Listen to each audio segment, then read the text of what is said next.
profeta Abacuque, capítulo de número 3. Oh, meu Deus.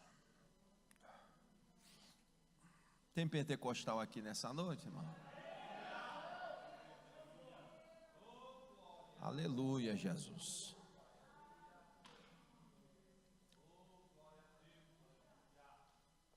O jargão da hora agora é perguntar para o irmão, ó, você é penteca, irmão? Aí eu digo, não, eu sou pentecostal. Aleluia, Jesus. Nós precisamos resgatar a nossa cultura pentecostal, viu, irmão? Precisamos deixar o Espírito Santo trabalhar em nossas vidas. Quem achou, diga amém. Glória seja dada ao nome do Senhor Jesus Cristo. Apenas um versículo que diz assim, versículo 17: porquanto ainda que a figueira não floresça, nem haja fruto na vide, o produto da oliveira minta, os campos não produzam mantimento, as ovelhas da malhada sejam arrebatadas, e nos currais não hajam vacas. Versículo 18: todavia eu me alegrarei no Senhor e exultarei no Deus da minha salvação. 2 versículos. Feche a sua Bíblia, recline a tua fronte, feche os seus olhos, oramos ao Senhor eterno Deus, Santo Deus Pai que está nos céus. Santificado seja o teu nome, venha a nós o teu reino, seja feita a tua vontade, como é feita no céu, seja feita sobre a terra. Senhor, perdoa, Senhor, as nossas dívidas, assim como perdoamos os nossos devedores. Senhor Pai, não nos deixe cair em tentação, mas livra-nos do mal, pois teu é o reino, o poder, a glória para todo sempre. Senhor, que a tua revelação venha sobre as nossas vidas nessa noite. Tu sabes exatamente, Senhor, o que cada coração precisa ouvir da tua parte. Tu sabes a necessidade emocional, psicológica, financeira. Tu sabes, Senhor, a necessidade espiritual, que é a principal de todas, na vida do teu filho, da tua filha, Senhor. E que essa palavra possa produzir em nós a fé para a geração de mudança de vida, Senhor. E possamos receber a graça através do teu trono nessa noite. E que possamos te entronizar, Senhor. Te entronizar em nossas vidas e corações. Em nome de Jesus nós oramos. Amém e amém, Jesus. Amém, amados.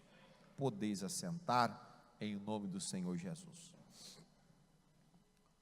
Gostaria de falar um pouquinho nessa noite a respeito de quando nada dá certo. Quando parece que todas as coisas estão andando na direção contrária. Se você pegar e estudar o livro do profeta Abacuque, você vai ver que ele é um dos últimos profetas, antes de Israel cair no cativeiro babilônico. Quando Abacuque é levado a profeta por Deus, a Babilônia, ela está se fortalecendo e se transformando num dos maiores impérios que essa história do ser humano já ouviu falar. É tão verdade que a Babilônia foi uma das 7 grandes maravilhas do mundo antigo. O rei que fundou Babilônia era tão apaixonado pela mulher dele, que ele disse: eu não te darei jardins, eu te darei jardins suspensos. Quando hoje se faz esse jardim sobre os edifícios, né, e as pessoas, oh, que maravilha, né, o rei da Babilônia já fazia isso para a esposa dele, né? Então foi uma das grandes maravilhas do mundo antigo, e se fortaleceu como uma das grandes conquistadoras.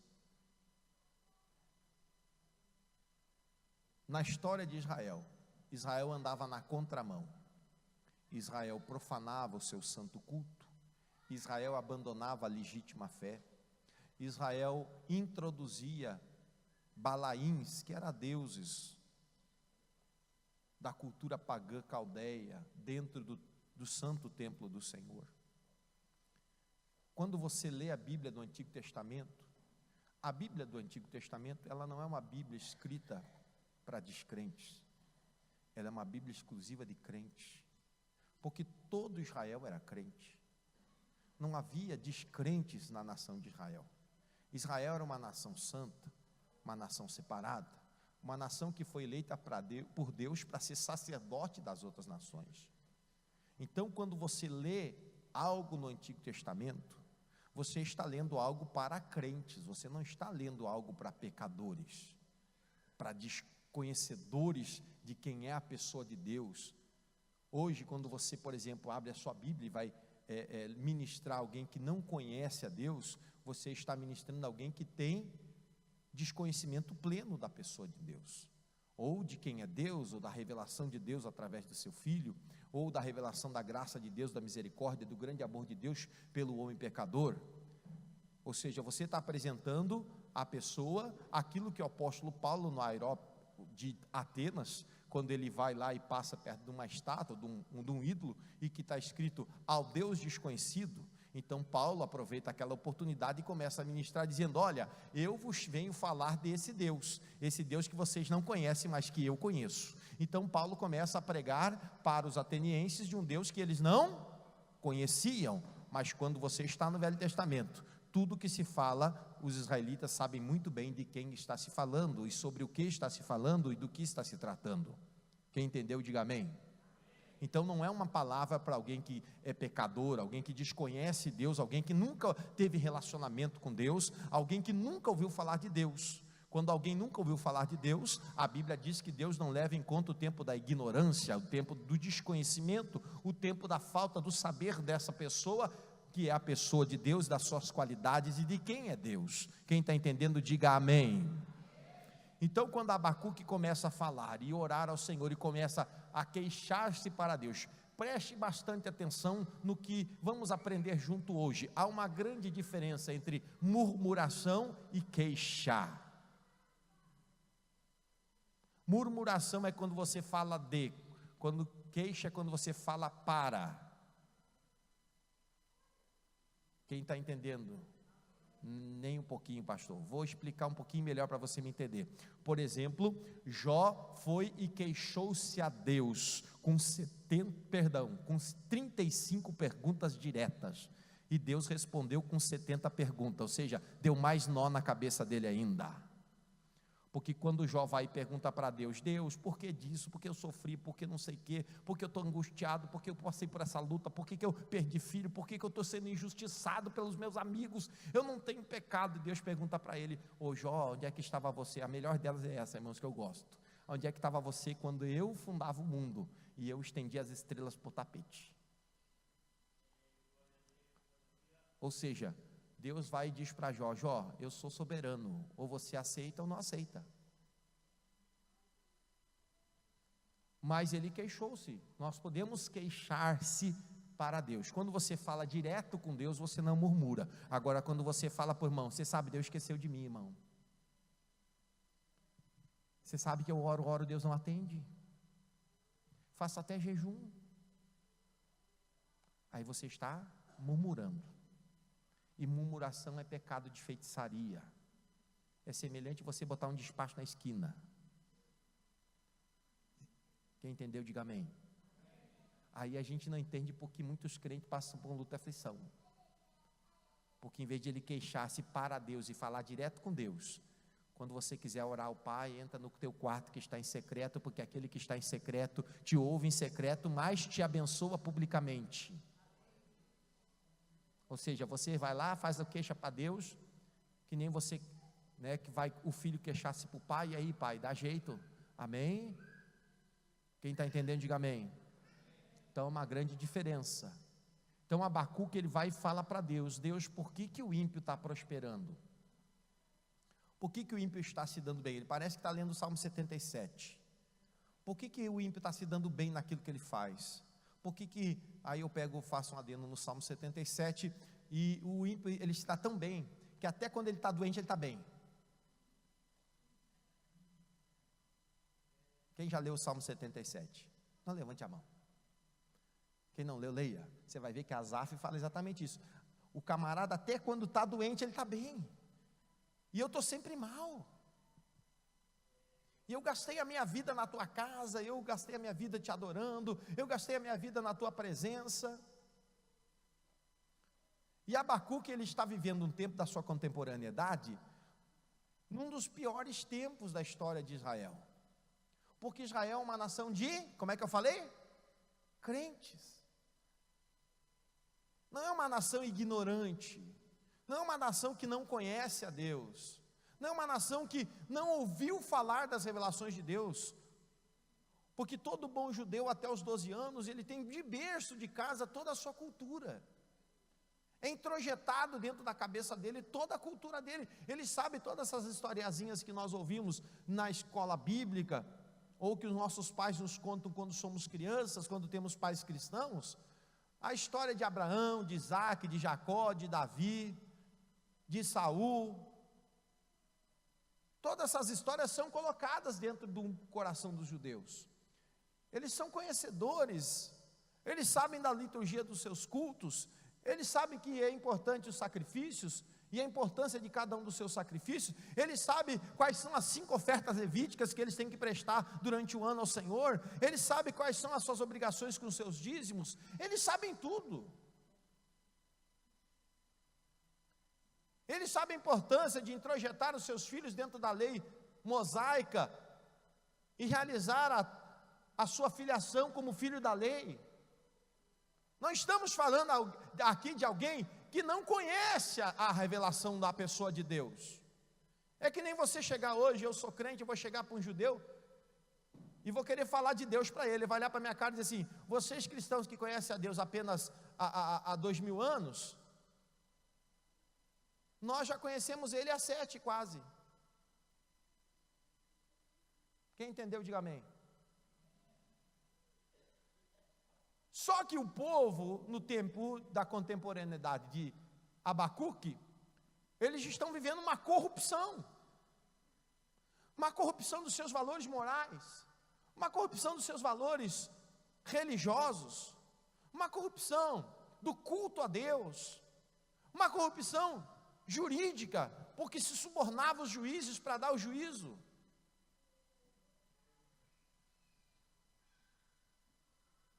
Então nós vemos uma situação, irmãos, caótica, um caos, e todo esse caos social, ele não começa, irmãos, na sociedade, ele começa dentro da casa.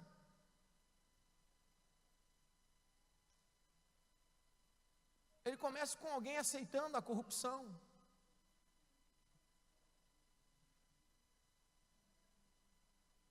Ele começa quando eu me submeto aos valores corrompidos.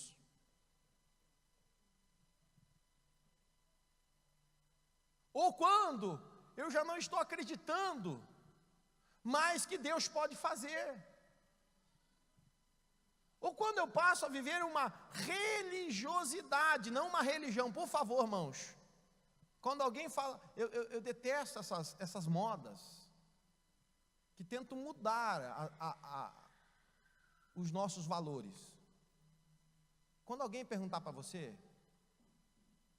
é religioso, irmão? Qual vai ser a sua resposta? Não, pastor, eu não sou religioso, eu sou crente. Ah, é? Sério? Irmãos, a palavra religião é uma palavra que vem do latino, que quer dizer religação. Os pais da fé nossos lá da igreja, dos primeiros anos da igreja, utilizaram essa palavra para simbolizar a religação do homem com Deus. Pergunto para vocês agora, no português que nós entendemos: Quantos aqui são ligados com Deus? Pode levantar a mão agora, irmão. Então nós somos religiosos. Se alguém perguntar para você se é religioso, sim, eu sou religioso. Com muita satisfação, porque eu sou religado com meu Deus. Ah, mas e as outras religiões?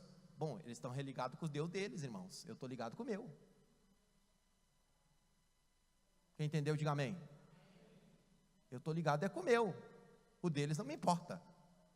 Então eu sou religioso. Então quando as pessoas, eu não sou religioso não. Por quê? Porque as pessoas têm a tendência de ligar a religião à liturgia. O que é a liturgia? É o modo de operar o culto.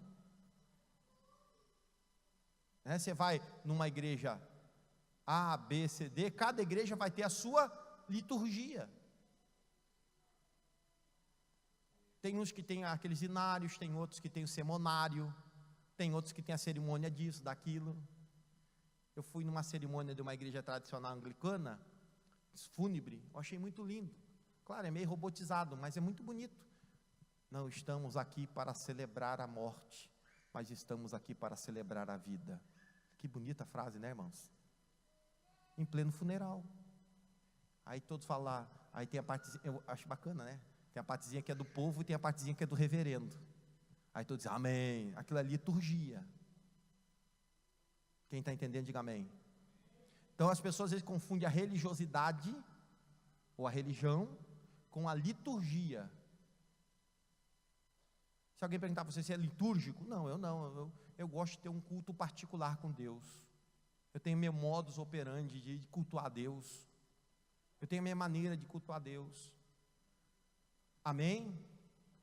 Nós pentecostais precisamos também resgatar um pouquinho daquele modus operandi do Espírito Santo, de operar no culto, de mandar no culto. Às vezes temos que ser sensíveis, Deus está operando mais na oração, então vamos orar mais. Deus está falando mais na palavra, vamos ouvir mais a palavra. Deus está falando mais com o louvor, então vamos louvar a Deus. Amém? Glória seja dada ao nome do Senhor.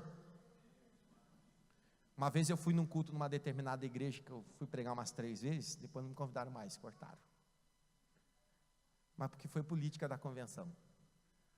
Mas eu cheguei e levei um casal comigo naquela viagem, junto com a minha esposa, e eu sentei no culto e falei para ele assim, esse culto vai começar assim, palavra assim, 2 hinos assim, anúncio, 8h30 passa para o pregador. Irmão, se eu tivesse pegado um cronômetro, não seria tão certinho, porque é ali, liturgia. Quem entendeu, diga amém. Mas nós não podemos confundir a palavra religião com a liturgia. Quem entendeu, diga amém. Então, por favor, irmão, não entre nessas modas não. Nós temos uma história.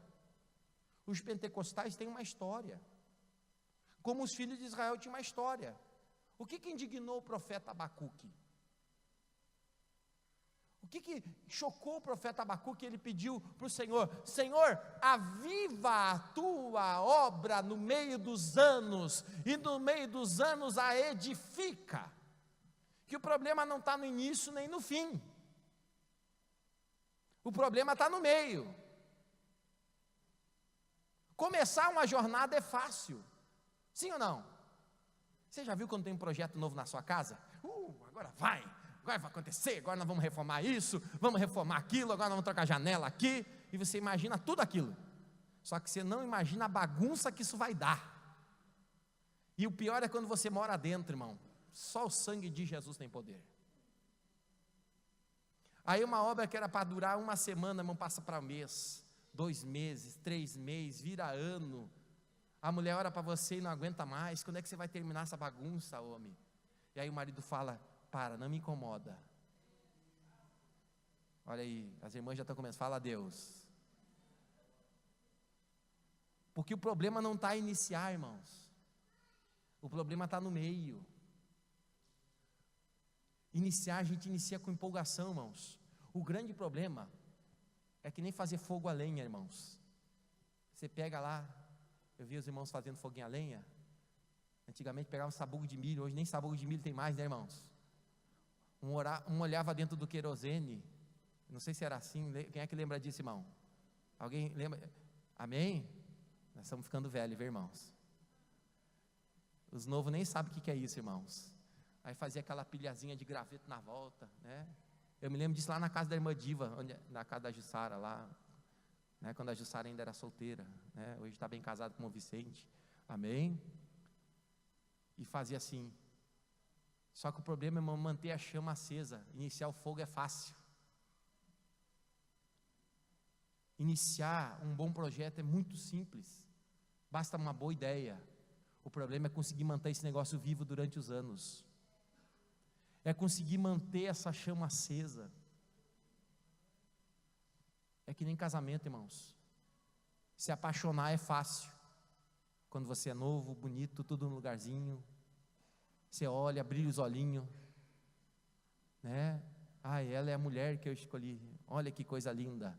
Só não convive com ela, namora com ela, vê uma vez por semana. No meu tempo era uma vez por semana só, irmãos. Hoje namorado mora na casa da namorada. Mas não é esse assunto. Quem está entendendo, diga amém.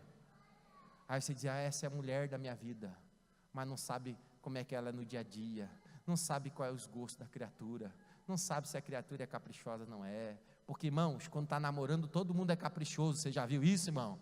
Todo mundo toma banho, faz cabelo, escova os dentes, bota perfume. Depois que casa, só o sangue de Jesus tem poder, irmãos.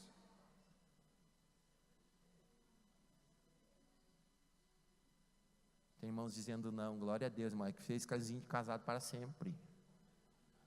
Sabe que o cursinho de casado para sempre melhora um monte, irmãos. Quem está entendendo, diga amém. O problema é manter o avivamento durante os anos, no meio deles.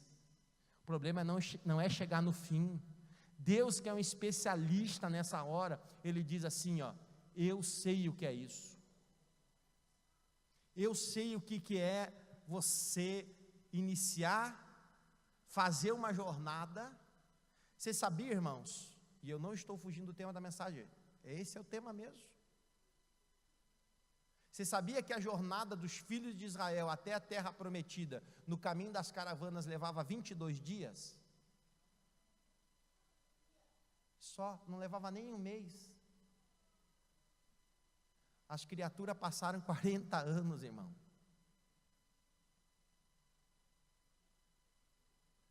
Eu já fiz essa pergunta muitas vezes, aqui é um pensamento particular meu, não é doutrina não, irmãos. Às vezes nós levamos muito tempo para chegar ao fim da nossa jornada, porque nós ou não entendemos o propósito de Deus, e aí Deus tem que trabalhar, e você não sabe como trabalhar de Deus é difícil, irmão. Não vai nessa historinha não, que o trabalhar de Deus é fácil, porque não é não, irmão. Deus amassa o barro, moe o barro, tira a sujeira do barro, bota o barro para secar. Você sabia? Depois que molda o vaso de dentro para fora, o vaso nunca é moldado de fora para dentro, viu, irmãos? O vaso sempre é moldado de dentro para fora. Depois ele é acabado de fora para dentro. Olha que coisa interessante. Você não pode colocar um vaso direto no fogo, porque se você botar um vaso úmido direto no fogo, ele não é racha não, irmão, literalmente ele explode. Quem já foi numa olaria aqui? Só você mesmo, né, irmão aqui. Você tem que deixar o tijolo secando, não é assim, irmã Cleusa? Para quê? Para que toda a umidade que tem nele saia naturalmente. O vaso é a mesma coisa, coloca na partilheira até que toda a umidade que está ali na argila saia. Depois você vai botar no fogo a alta temperatura para ele virar cerâmica, porque se você botar ele molhado dentro do fogo, ele explode, e a gente não consegue entender o tempo de Deus. Deus, por que tu está demorando tanto, Senhor? Por que, Senhor, tu está demorando tanto, Senhor? Por que o teu trabalhar está demorando tanto na minha vida? Irmão, não apresse as etapas de Deus, é porque você ainda não está pronto. Porque se Deus fizer com você agora o que Ele quer fazer amanhã, você explode. Verdade. Quantas pessoas parece que decolaram assim, pegaram um Boeing 747, é velho 747, né, irmão? Mas tudo bem, que eu sou desse tempo, né? E subiu, Não é verdade? O cara está lá nas nuvens, e a gente está aqui embaixo, mas daqui a um pouco o cara parece que falta gasolina, e o difícil não é subir, irmãos, o difícil é se manter lá em cima. E o único jeito de se manter lá em cima é com a graça e a misericórdia de Deus. O único jeito de se manter lá no alto é tendo Deus como nosso sustentador. Porque quando vier a luta, você não vai ter problema nenhum. Quando vier a adversidade sobre a sua vida, você não vai ter problema com a adversidade. Você vai poder dizer que nem o apóstolo disse: nos alegremos nas momentâneas tribulações. Irmãos, só crente pentecostal consegue falar uma frase dessa, irmãos. Eu vou me alegrar nas momentâneas tribulações. Por que eu consigo me alegrar na tribulação? Porque primeiro são momentâneas, vai passar. A palavra já está falando, vai passar. A luta vai passar, a adversidade vai passar, a aprovação vai passar. Nem toda luta é eterna, irmão. Depois de todo o deserto, sempre tem uma terra prometida. Só que às vezes nós precisamos passar pela provação do deserto. Tem alguém acordado aí, irmão? Isso é para ver se os crentes estão acordados, viu, irmão? Glória a Deus. Você sabe, ó. Vou esperar os irmãos desarmar o alarme aí, que deve ter sentado em cima do alarme. Quem entendeu, diga amém. Por favor, alguém desliga esse alarme.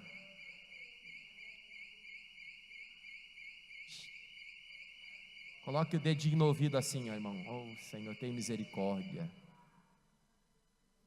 Não desarmou, viu, Richard? Ó. Fique em pé um instantezinho, vamos fazer uma oração, irmãos. Feche os teus olhos, Senhor. Não permita, Senhor, que o adversário, Senhor, roube a semente que está sendo lançada sobre a terra. Não permita que o adversário roube, Senhor, a tua palavra dos nossos corações. Oh, aleluia, santo és tu, Jesus. Nós rogamos a ti nesse instante, em nome de Jesus. Sente, irmãos.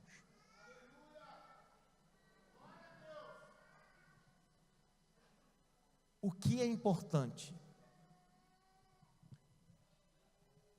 Não é na hora da bonança que nós somos provados.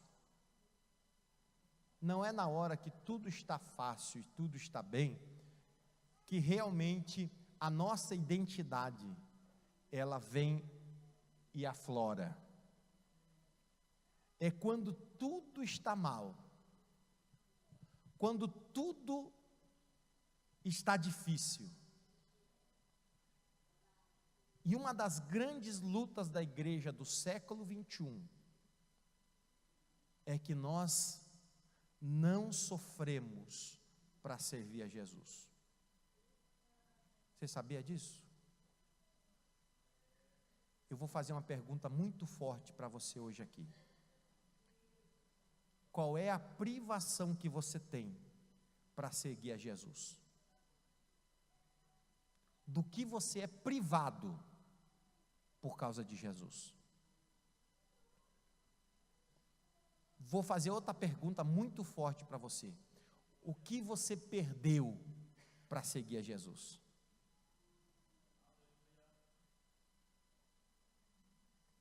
Qual pedaço do seu corpo foi afligido? Ou, vou usar até uma palavra mais forte, qual parte do seu corpo foi fragelado por causa de Jesus? O apóstolo Paulo escreve dizendo aos seus discípulos, dizendo: eu trago no meu corpo as marcas de Cristo. Isso não era psicoemocional, não, irmãos. Isso era das 39 chibatadas menos uma quarentena menos uma, que das 39, que ele tomou no lombo quando ele estava na cidade de Filipe, por ter expulsado o demônio de uma menina. Eu trago no meu corpo as marcas de Cristo, de quando ele foi derrubado do muro de mais de 2 metros de altura, e ficou todo quebrado por servir a Jesus. Ele traga as marcas de Cristo quando ele teve que sair fugido, pendurado pelos muros de Jerusalém, para não ser morto. E desprezado por causa que ele era fariseu, ou seja, se identificasse ele, eles matavam ele.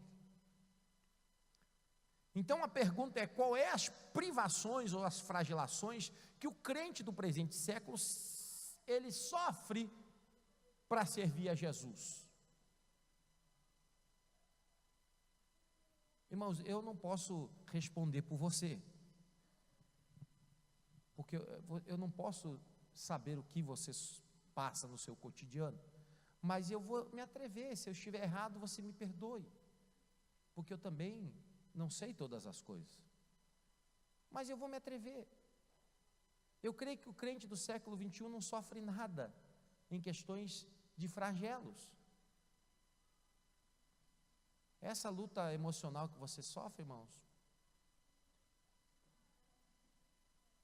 esse problema no seu casamento,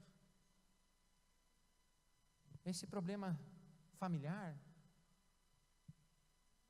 enfermidade fisiológica, é que nem eu chegar aqui, irmãos, eu estou tendo uma revelação, e eu vejo 5 irmãos com dor de estômago.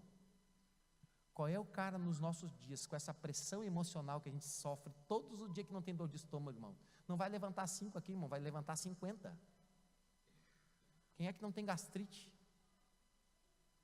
É a mesma coisa, irmãos, eu estou sentindo de Deus que tem 5 irmãos com dor na coluna aqui. Não que eu não creia em revelação, irmãos, mas quem é que nesses últimos 40 anos não levanta a caixa errada, peso errado? Irmão, você vai ter dor de coluna. Não vai levantar 5, vai levantar 100. Porque dorme com um colchão errado, dorme com um travesseiro errado, dorme tudo errado. Quem está entendendo, diga amém.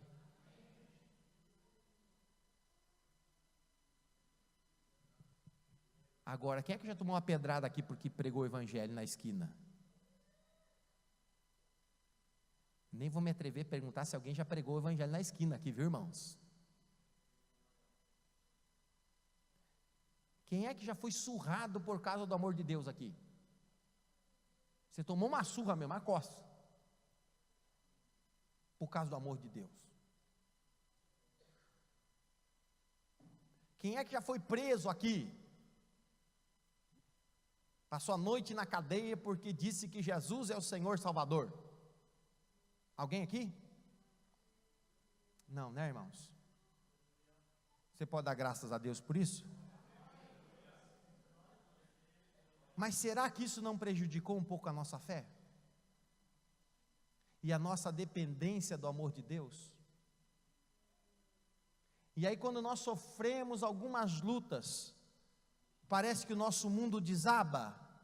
Eu não vou seguir mais a igreja, não adianta orar, Deus não ouve. Para que eu vou na igreja? Para que eu vou ser crente se Deus não faz nada?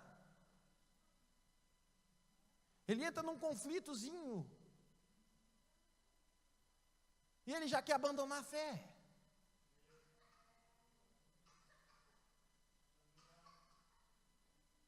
Ele entra numa situação adversa, e ele já larga tudo. Eu tento imaginar comigo, irmãos, se nós sofrêssemos realmente alguma privação por amor a Jesus. Se hoje chegasse aqui a nossa justiça, lacrasse a igreja e dissesse: não, agora não existe mais liberdade de culto no Brasil, e está proibido o culto. Será que nós íamos procurar alguma caverna para fazer culto, irmãos?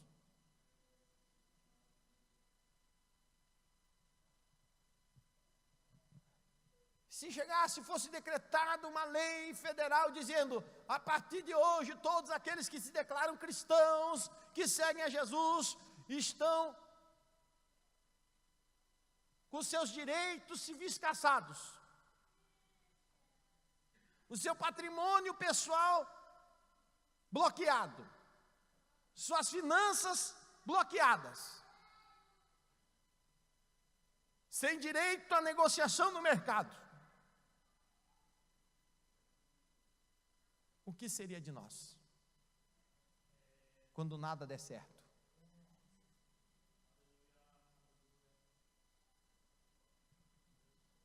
Então eu estou fazendo aqui uma leitura talvez muito diferente do que você está acostumado a ler no livro do profeta Abacuque, e você ouvir pregações sobre o capítulo 3 de Abacuque de uma forma somente, uma forma corajosa, de uma forma vitoriosa e de uma forma esperançosa de renovo.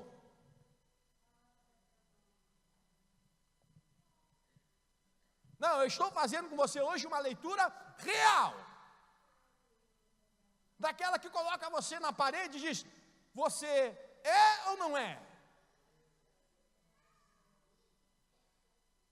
Esses dias eu perguntei para uma pessoa sentada na minha frente, eu achei que ia até apanhar, mas eu tive que fazer a pergunta. Eu olhei para a pessoa dentro dos olhos dela e disse: irmão, você realmente é convertido?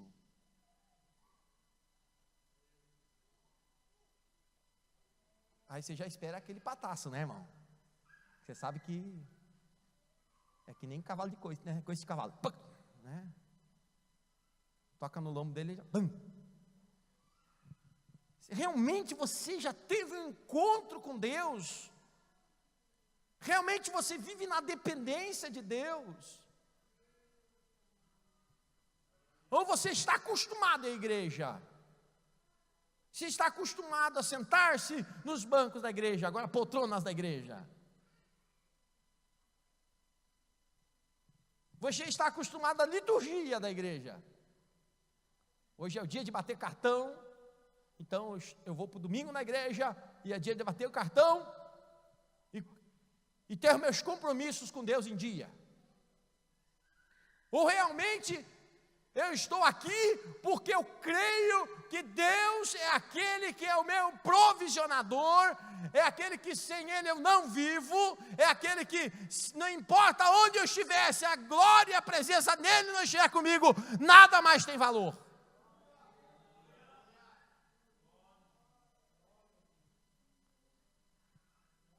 Quem entendeu, diga amém.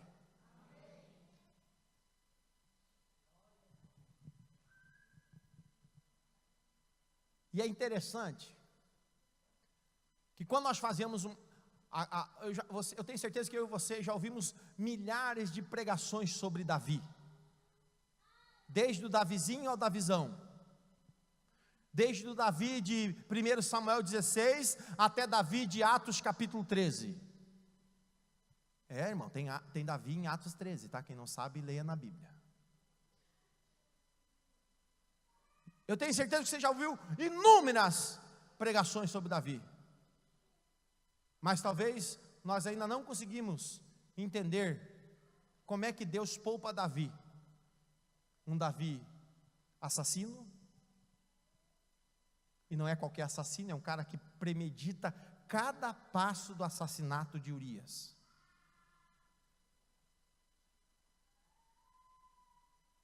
O cara é macabro.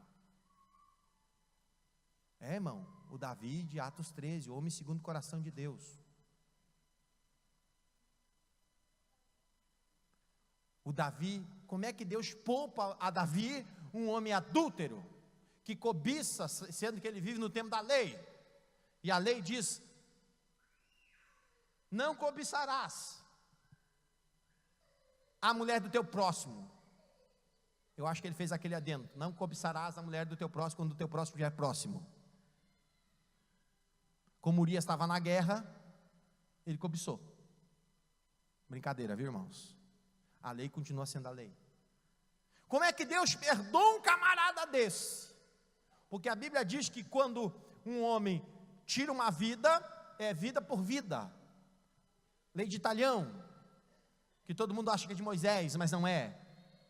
Moisés só colocou no decálogo: olho por olho, dente por dente.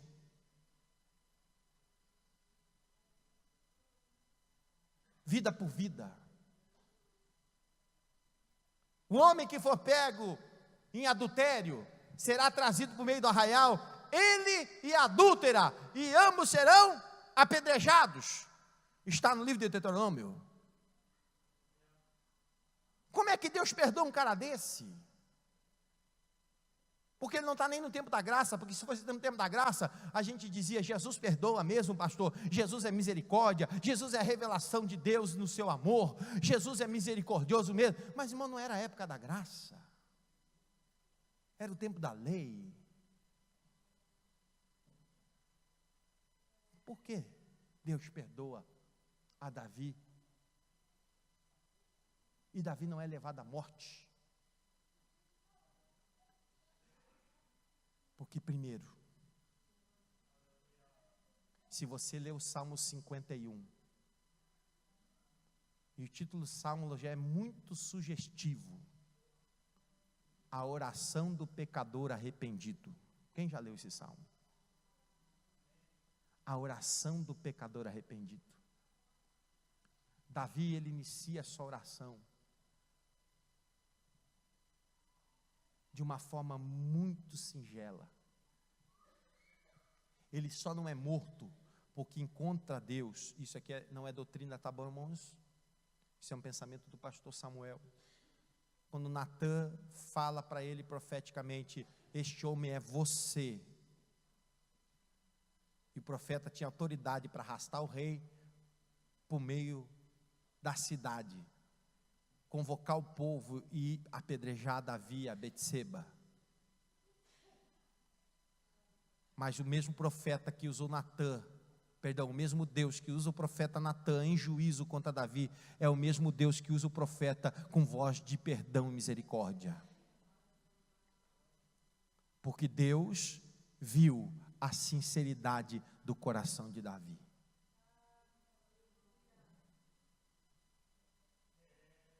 Sabe por quê? Porque quando ele se arrepende, essa é uma grande diferença. Tem alguém aqui comigo, irmãos? Preste bastante atenção no que eu vou dizer para você. Sabe por que Davi não foi morto naquele dia? Porque ele abriu mão de tudo pelo perdão, menos de uma coisa. Como assim, pastor? Ele abriu mão de tudo, até da coroa, pelo perdão. Ele só não abriu mão de uma coisa. O que foi, pastor? Ele não abriu mão da casa? Ele não abriu mão de Betseba? Ele não abriu mão do ouro? Ele não abriu mão do trono?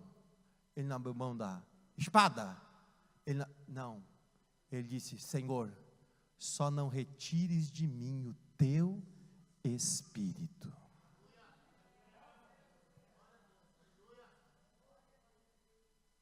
Porque nada mais tem valor se a tua presença não estiver nela.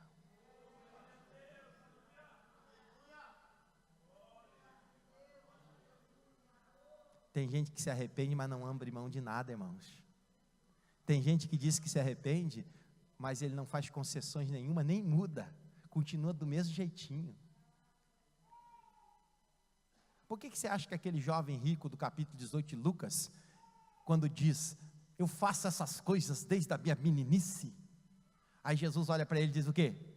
Então só te falta uma coisa, meu filho, vai, vende tudo que você tem, dá para os pobres e segue-me. A Bíblia diz que ele sai cabisbaixo, entristecido, porque era possuidor de muitas posses. A Bíblia diz, aonde estiver o teu coração, aí está o teu tesouro. Quando nada der certo na sua vida, irmãos, aonde é que está o teu coração? Abacuque chega e diz, ainda que a figueira não floresça, o que ele está dizendo? Esse ano não tem figo. Se não tem flor, não tem figo. Esse ano não vai produzir nada. Esse ano vai ser um ano de luta. Esse ano vai ser um ano de sequidão. Esse ano vai ser um ano em que vão roubar as ovelhas lá no campo. Esse ano não vai ter leite nas estrebarias. Esse ano Eu tenho uma tradução que diz: esse ano não vai ter mantimento suficiente, esse ano vai faltar tudo, esse ano não vai ter jeito para nada, esse ano vai ser um caos, esse ano vai ser uma luta, esse ano vai ser uma adversidade, esse ano vai ser um ano de problema, esse ano vai ser um ano de enfermidades, esse ano vai ser um ano de muita tribulação. Meu Deus, pastor, que negativismo é esse? Pelo contrário, irmãos. E outra vez, eu gosto muito dessa frase também, né? Faz impacto, não é jargão não, irmãos, é Bíblia. E outra vez vereis a diferença entre aquele que serve a Deus. Quem serve a Deus tem uma marca, irmãos. Quem serve a Deus vive na dependência. Quem serve a Deus não se preocupa com a situação econômica. Quem serve a Deus não se importa se vai faltar frango, apesar que vai baixar o preço do frango, viu, irmãos? Não dá para comer costela, vai baixar o frango, porque a China tabelou o frango brasileiro. Então vai ter frango, glória a Deus, amém. Mas mesmo que não tivesse o frango, mesmo que faltasse arroz, mesmo que feijão, não, pastor, o brasileiro não vive sem arroz e feijão, não faz mal, mesmo que faltasse o arroz e o feijão, porque eu vivo na dependência.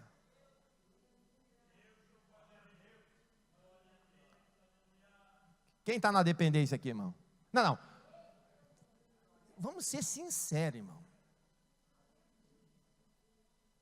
Vamos deixar o casaco nosso, daquela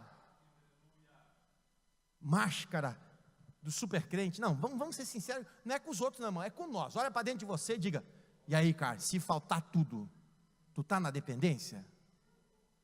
Ou tu vai entrar em crise? Ou tu vai entrar na caverna? Tu vai se esconder do mundo e de todos? Você vai começar a chorar? Só sobrou eu. Cadê? Só tem eu de profeta nessa terra. Eu preguei a tua palavra, Senhor. Até fogo desceu do céu, mas ninguém me ouviu. Profeta entrando em crise.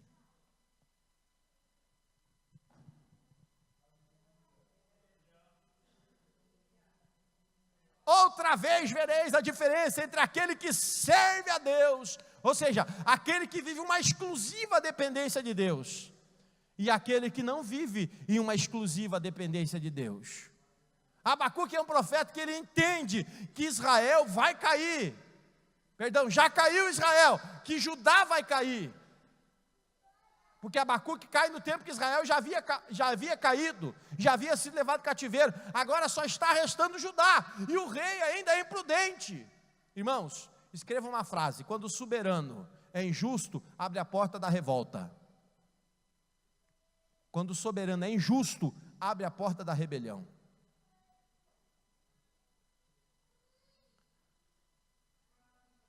Mas Abacuque ele brada dizendo: todavia, pode todas as coisas mentirem, ou seja, não vai ter alimento, não vai ter ovelha, não vai ter lã, não vai ter leite, não vai ter comida suficiente para todo mundo, nem figo, que eu gosto de figo, porque se ele fala em figo deve ser porque ele gostava, nem figo vai ter esse ano. Todavia, eu me alegrarei no Deus da minha salvação. Eu vou me alegrar no Senhor, que é a minha salvação. Eu gosto muito de uma tradução que diz assim: e eu me jubilarei no Senhor meu Deus. Eu vou buscar no Senhor alegria para vencer essa luta. Eu vou buscar no Senhor a força para superar esse momento. Eu vou buscar no Senhor o renovo, o avivamento, para que eu possa vencer essa prova na minha vida. Aleluia! Sabe que o problema nosso é que muitas vezes nós queremos buscar solução naquilo que enxergamos. E quando nós não alcançamos, nós desfalecemos e caímos. Quando todas as coisas ao nosso redor não estão dando certo, A força você tem que buscar no Senhor. Davi, quando escreve o Salmo 121, ele diz: quando todas as coisas estiverem maus, mas quando todas as coisas não estão dando certo, quando eu estou precisando de auxílio, de alento, então eu elevo os meus olhos acima dos montes. O que ele está dizendo? Não olhe para aquilo que está ao seu redor, não olhe para aquilo que cerca você, não olhe para aquilo que está ao alcance da vista, da visão humana. Eleve os seus olhos além. Ele diz: eu elevo acima das montanhas, dos montes, porque o meu socorro, ele não vem daqui, o meu socorro vem de lá. O meu auxílio não vem daqui, o meu auxílio vem de lá. O meu sustento não vem daqui, o meu sustento vem de lá. Então é de lá que eu vou buscar o meu socorro, é de lá que eu vou buscar a minha resposta, é de lá que eu vou buscar o meu auxílio. Quando todas as coisas não dão certo, em quem você espera? Todavia o Senhor me fará como os pés do cervo, que me farão saltar, pular sobre essa luta.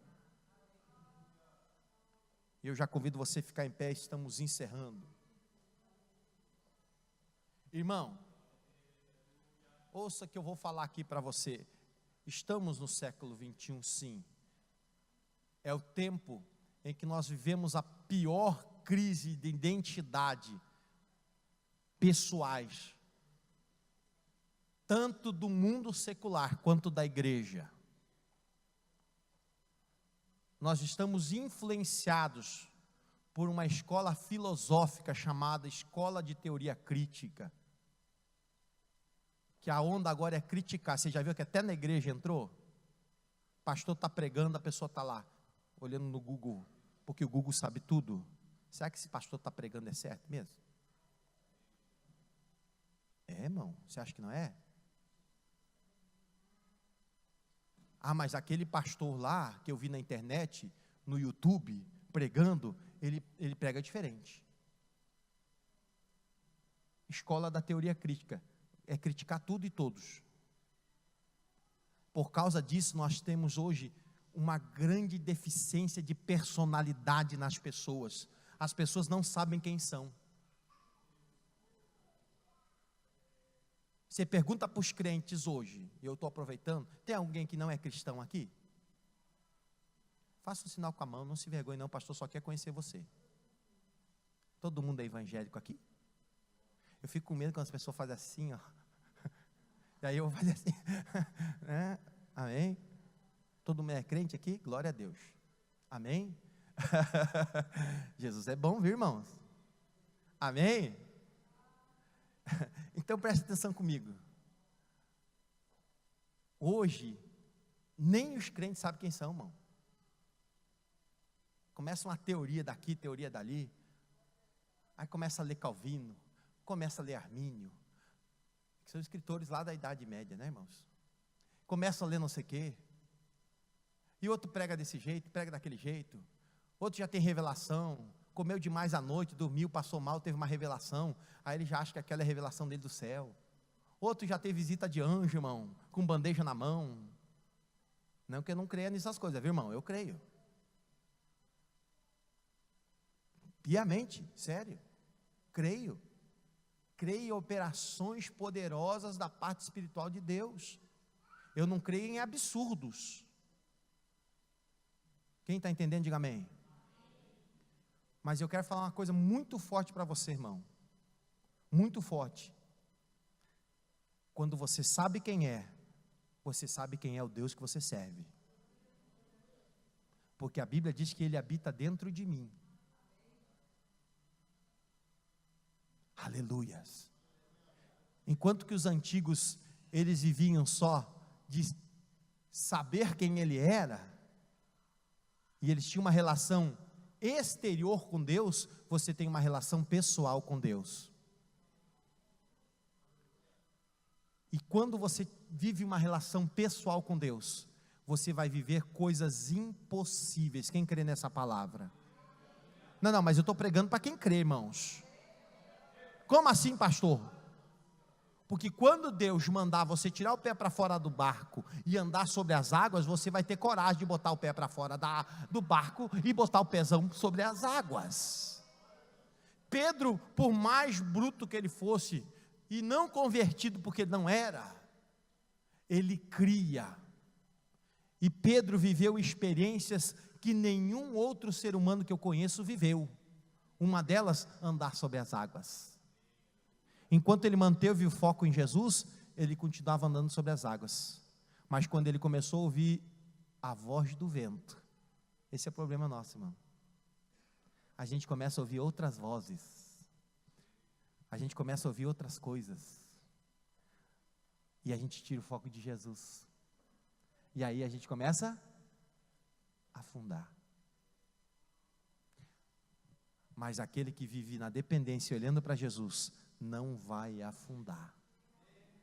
E vai viver sobrenaturais. E é para esses crentes que eu estou pregando hoje. Feche os teus olhos.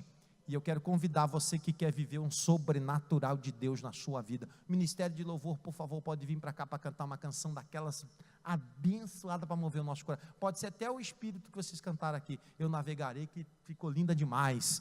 Nos levou na presença do Pai. Tem alguém que quer viver o sobrenatural de Deus aqui na sua vida, irmão? Que quando bater o vento da provação na sua vida, você não vai nem se preocupar porque você está firmado na rocha que é Cristo. Onde está o primeiro crente que quer viver na dependência? Onde está o primeiro crente que quer viver e dizer para Deus, Deus, eu quero aprender a cada dia a viver na dependência. Corre, irmão, sai do teu lugar, eu preciso encerrar o culto, mas eu preciso orar. Aleluia, eu quero convidar o pastor Nelson, e eu quero convidar os presbíteros da casa que estão presentes, vire aqui à frente. Queremos ungir as suas mãos com óleo, em nome do Senhor Jesus. E eu creio que hoje você começa a viver algo sobrenatural da parte de Deus. Você vai começar a viver algo que é impossível. Aleluias. Você vai começar a viver coisas que você não viveu na sua vida ainda. Coisas que vão surpreender você e a sua casa.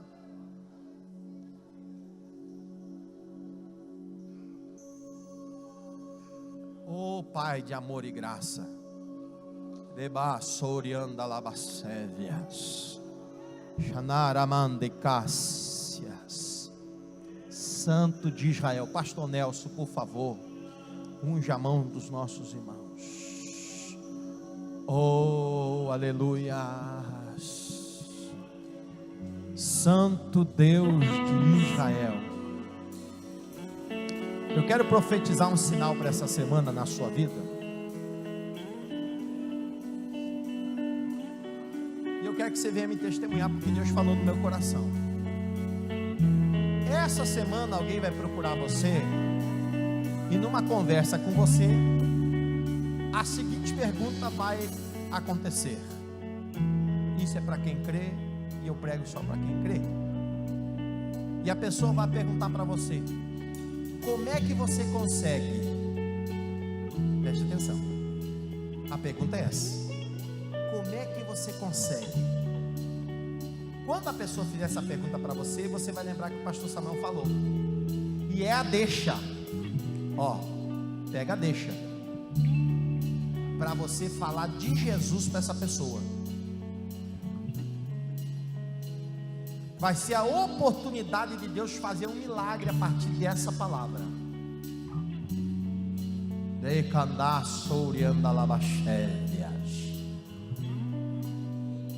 Porque milagres e provisão de impossíveis.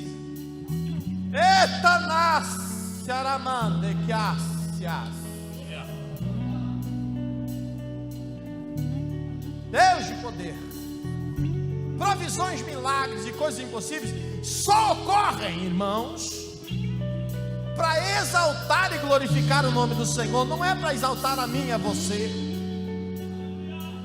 é para glorificar e exaltar o nome dEle.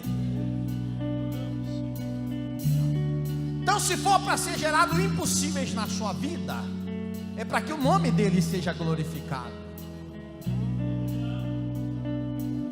E a pergunta vai ser: como é que você consegue passar por essa situação?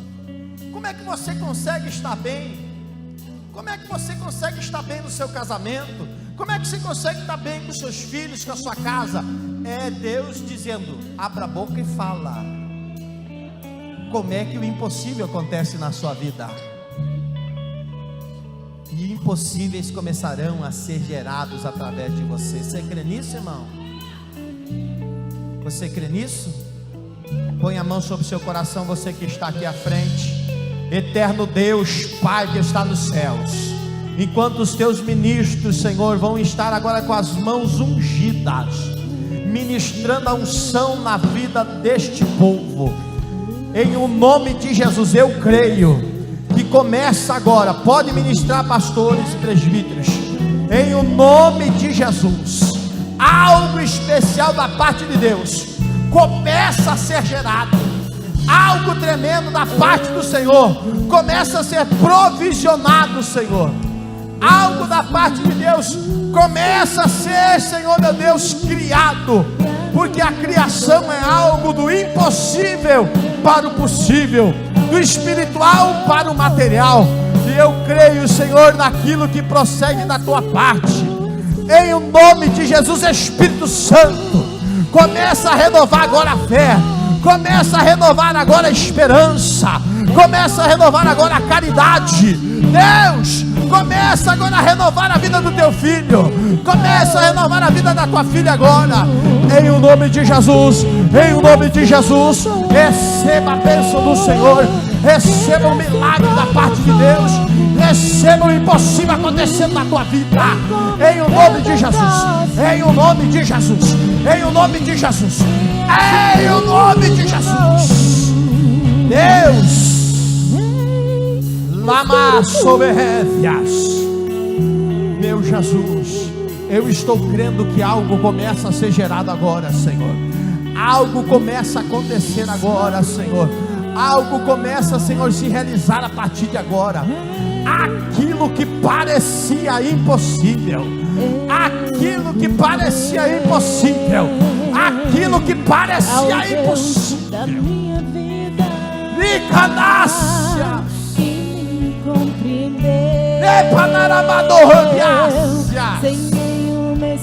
seja renovada agora, seja renovada agora, seja renovada agora, em o nome do Senhor Jesus Cristo, em o nome do Senhor Jesus Cristo, em nome de Jesus, em o nome de Jesus, em o nome de Jesus, em o nome de Jesus, agora,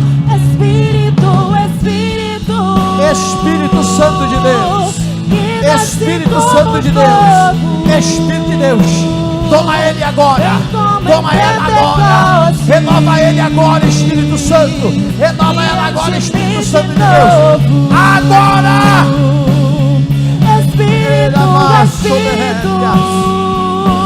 Espírito Santo, desce agora como fogo consumidor, consome toda dúvida, consome todo atrapalho, em nome do Senhor Jesus. Nós te adoramos, Senhor, nós te glorificamos nessa noite, em o nome do Senhor Jesus Cristo, em o nome do Senhor Jesus Cristo, em o nome do Senhor Jesus Cristo. Está havendo um renovo da parte de Deus. Aleluia. Tu és santo, Senhor.